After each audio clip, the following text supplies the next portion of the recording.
3 things that we need to bring into line. So in terms of dietary recommendations, balance and moderation are the keys. I'm going to keep hammering this home for the rest of the lecture. Now for most people, most of the time, what we should be eating are whole grains, slightly cooked vegetables, and a little bit of everything else. Now of the grains, white rice is the best. White rice has been much maligned in the public consciousness lately, lumped in with white bread, white sugar, and iceberg lettuce as a food devoid of value. Meanwhile, brown rice has been getting all the positive press. Brown rice is white rice with a thick husk around it. It's like eating a walnut and not taking the shell off. Now, of course, nature had to put some nutrients in to make that shell, but those aren't for us. They have a very poor bioavailability. There's a compound in it that's called phytic acid, which is known as an anti-nutrient because it blocks absorption of nutrients. Now, in China, they eat everything. When I studied there, I ate things that people would scoff or even retch at the thought of. So the fact that they go to the trouble to polish off this germ layer, there must be a good reason. And that is because it is too difficult. The brown rice slows our metabolism. It is too difficult for us to break through and to break down. White rice is the most hypoallergenic, easily assimilated, and energetically neutral of the grains. Now, all foods and herbs have properties. Some things are warming or cooling, moistening, drying, activating, sedating, etc. White rice is completely neutral. So you can have it all day, every day, and it won't throw off that internal energetic balance. Now you could, but you shouldn't.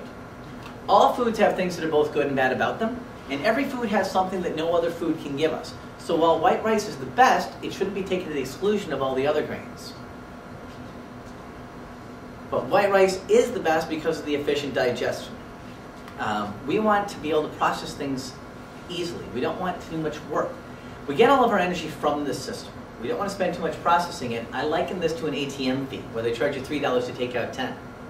Now, some people argue that we want inefficient digestion, because then that'll make the metabolism work harder. That's like, to me, thinking, okay, I want my car to go faster, so I'm going to put a 2,000-pound trailer on the back of it. So my car has to work harder, so then it'll go faster. No, it doesn't work that way.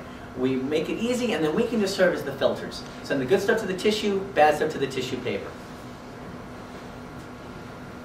And our diet should be like, a good diet should be like a good stock portfolio, diversified. As I said, every food has something no other food can give us. They all pull us in a different direction. If you have the same food all the time, every day, or even every week, you're loading up in one sector. That makes you prone to the negatives of that sector, and at the same time, you're missing out on all the other good stuff happening in the market. It's like a good portfolio, you hedge your bets. You have a little of more foods, nothing can pull you too far in any one direction. We tend to be the land of extreme. We tend to get into ruts, and that's not good. We have too much of one thing to the exclusion of too many other things. And the more processed a food is, the more difficult it is to unprocess. So something like rice gets popped out of its shell and steamed. Wheat gets popped out of its shell, ground, leavened, emulsified, and baked in order to make bread. Pasta similarly goes through more steps. And I'm not sure how many steps are involved in making a Twinkie, but I know it's too many. So I'm not saying that breads and pastas are bad, but they are a little more difficult for us to digest and should represent a smaller proportion of our weekly intake.